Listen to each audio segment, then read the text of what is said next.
बच्चों, आज के इस वीडियो को देख के आपको पता चलेगा कि एक अंकुरित बीज में कौन कौन से विभिन्न भाग होते हैं तथा उन भागों के क्या कार्य होते हैं।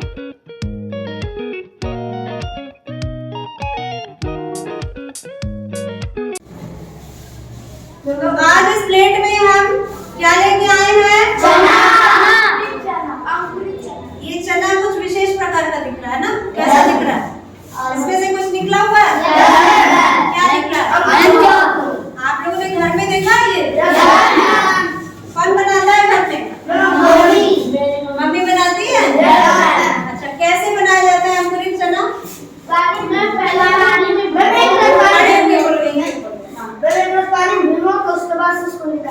निकाल के क्या करना है?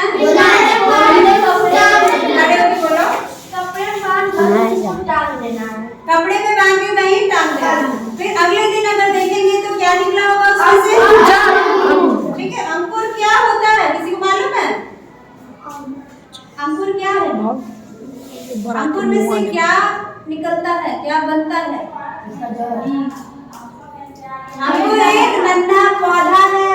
क्या है? नन्हा पौधा है, जिसमें से बड़ा सा पौधा या पेड़ बन सकता है। समझ रहे हैं? तो ये बीज में से निकलता है ना? आप सबको पता है कि बीज में से नया पौधा या पेड़ निकलता है। कैसे निकलता है? वो इसी अंकुर से निकलता है।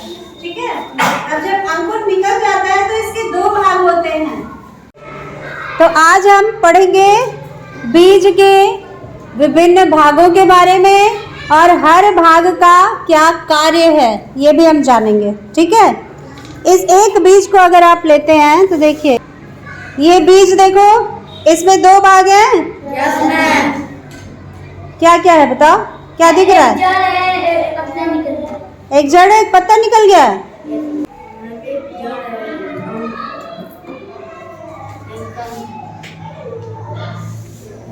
अंकुरित चना हमने लिया, इसमें जो रेशे निकले हैं, जो अंकुर निकला है, वो दो दिशा में जा रहा है ना? कौन कौन सी दिशा? एक ऊपर जा रहा है और एक नीचे। तो जो नीचे का भाग है, इसमें देख रहे हो कुछ रेशे निकले और छोटी छोटी शाखाएं बाल जैसी है ना? तो जो हिस्सा ऐसे नीचे की तरफ बढ़ता है, जिसमें बाल जैसी छोटी शाखाएं होती है, वो आपका अंकुर का वो भाग है जिससे जड़ बनती है। क्या बनती है? जड़।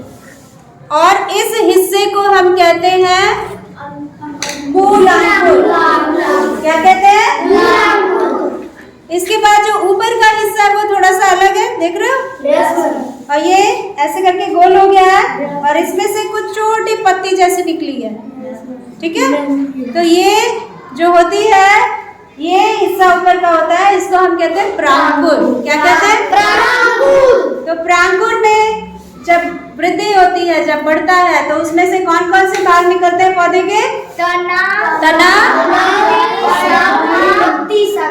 तना, शाखाएं, पत्ती, और उसी में फूल और फल भी होते हैं। ठीक है। जो धरती के ऊपर होता है। जो मूल अंकुर होता है वो कहाँ चला जाता है? धरती के नीचे। और इसमें अगर ये मूसला जड़ है तो इसमें प्राथमिक जड़ होगी, यानी ये जो बीज की जड़ है ये मोटी हो जाएगी, और उसके बाद उसमें से जो शाखाएं निकलेंगी उनको हम द्वितीयक जड़ कहते हैं, और उसमें से भी जो शाखाएं निकलती है उसको तृतीयक जड़ें कहते हैं। ठीक है। जड़ें भी दो प्रकार की है, हमने बताया है। किसी किसी में मूसला जड़ होती है जिसमें प्राथमिक, द्वितीयक और तृतीयक जड़ें होती हैं, और किसी किसी पौधे में फाइब्रस रूट यानी कि झकड़ा या अपस्थानिक जड़ होती है। उसका एक और नाम है रेशेदार जड़। ठीक है। तो रेशेदार जड़ घास वाले पौधों में होती है अधिकतर, या अनाज वाले पौधों में होती है। ठीक है।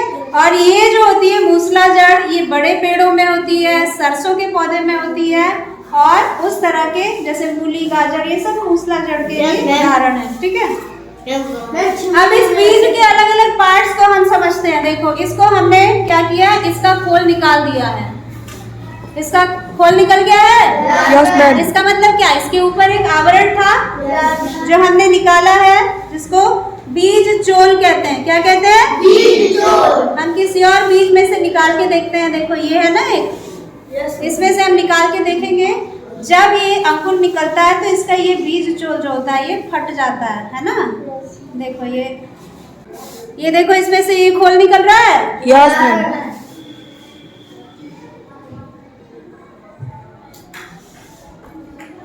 ये निकल गया। Yes ma'am. ठीक है, अब ये बिना बीज चोल के हो गया। अब इसको हम क्या कर सकते हैं, दो भागों में बांट सकते हैं। जैसे चने की दाल देखिए ना आपने? Yes ma'am. तो ये वही दाल है, इसके दो हिस्से होते हैं जिसको हमें काटना नहीं पड़ता है। इसको हम खोलेंगे तो ये बराबर दो भागों में बट जाएगा। ये साफ दिख रहा है? Yes ma'am. इसको ले लेते हैं हम। देखो ये नजर आ रहा है ना? यस। देखो इसमें ये जो दो दाल वाले हिस्से हैं इसको हम कहते हैं बीज पत्र। क्या कहते हैं? बीज पत्र। क्या कहते हैं? बीज पत्र। और इसके ऊपर से जो खोल हमने अलग कर दिया जो ब्राउन कलर का था, भूरे रंग का, वो क्या था? बीज चोल। बीज चोल है ना? यस। बीज पत्र और बीज चोल।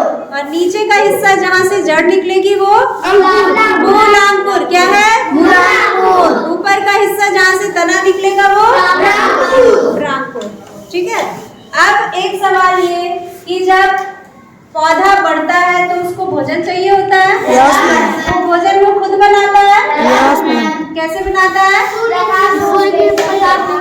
सूर्य की रोशनी से प्रकाश संश्लेषण के द्वारा। ठीक है, तो वो बनता कहाँ है? पत्तियों में बनता है। पत्ती से कहाँ जाता है? सारे भाग में जाता है, तने में, जड़ में। लेकिन जहाँ जहाँ नहीं पहुँचा वो बन के चारों ओर पहुँच जाता है, उस पौधे की हर कोशिका तक पहुँच जाता है। ठीक है, तो अब ये जो बीज है इसमें तो पत्ती नहीं है। No ma'am. मैंने आपको बताया है कि भोजन बनाने के लिए पत्ती जरूरी है। तो जब इसके पास पत्ती नहीं है तो ये कहाँ से भोजन पा रहा है? सोचा है कभी? नहीं सोचा है। भोजन पा रहा है तभी तो बढ़ रहा है। Yes ma'am. अंकुर तभी निकल रहा है। भोजन पा रहा है, पानी से पा रहा है। तो मेरा सवाल ये था कि जब बीज में पत्ता नहीं है तो बीज में से अंकुर निकलने के लिए उसको भोजन कहाँ से मिल रहा है? क्या सिर्फ पानी पीने से उसके भोजन का भी काम हो जाएगा? नहीं, उसको फिर भी भोजन की आवश्यकता है। तो वो भोजन उसको मिलता है इन बीज पत्रों से। कहाँ से मिलता है? बीज पत्रों से। ये दिख रहा है साफ? Yes ma'am. हाथ से देखो ये इसको।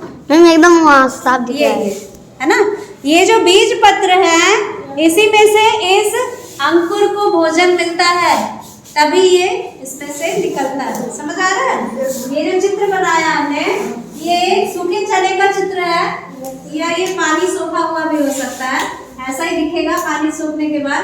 जब सूखा होता है तो सिकुड़ा सिकुड़ा होता है ना, ऊपर से सिकुड़ा हुआ लगता है। और जब पानी सूख लेता है तो थोड़ा फूल जाता है। फूल जाता है ना? उसके बाद जब अंकुर निकलता है इसमें से तो ये हिस्सा जो है ये बीज पत्रों का है जो हमने ये खोल दिया है। ठीक है, ये दो बीज पत्र हैं और इसके ऊपर जो खोल था, जो आवरण था, जो हमने हटा दिया है, ये ब्राउन कलर वाला जो है हिस्सा इसका, इसको हम बीज चोल कहते हैं। क्या कहते हैं? बीज चोल। इसमें से जो अंकुर निकला ऊपर प्रांकुर, इससे तने बनेंगे, तने के बाद शाखाएं, पत्तियां वगैरह, और नीचे का हिस्सा जो है मूलांकुर। और इस अंकुर को बढ़ने के लिए भोजन कहाँ से मिल रहा है? बीज पत्रों से। कहाँ से मिल रहा है? बीज पत्रों से। तो बीज पत्र को जब तक ये खाता है बढ़ता है ना अंकुर, और जब समाप्त हो जाएंगे बीज पत्र तो क्या होगा? इसका बढ़ना बंद हो जाएगा। तो इसके लिए क्या जरूरी है? इसको हम जमीन में दबा देते हैं, है ना? जब जमीन में दबा देंगे तो इसको और भोजन जमीन में से मिलने लगेगा, तब ये और बढ़ने लगेगा। इसमें पत्ती भी बन जाएगी, पत्ती में प्रकाश संश्लेषण होने लगेगा, फिर ये अपना भोजन बनाते बनाते ये बढ़ता रहेगा।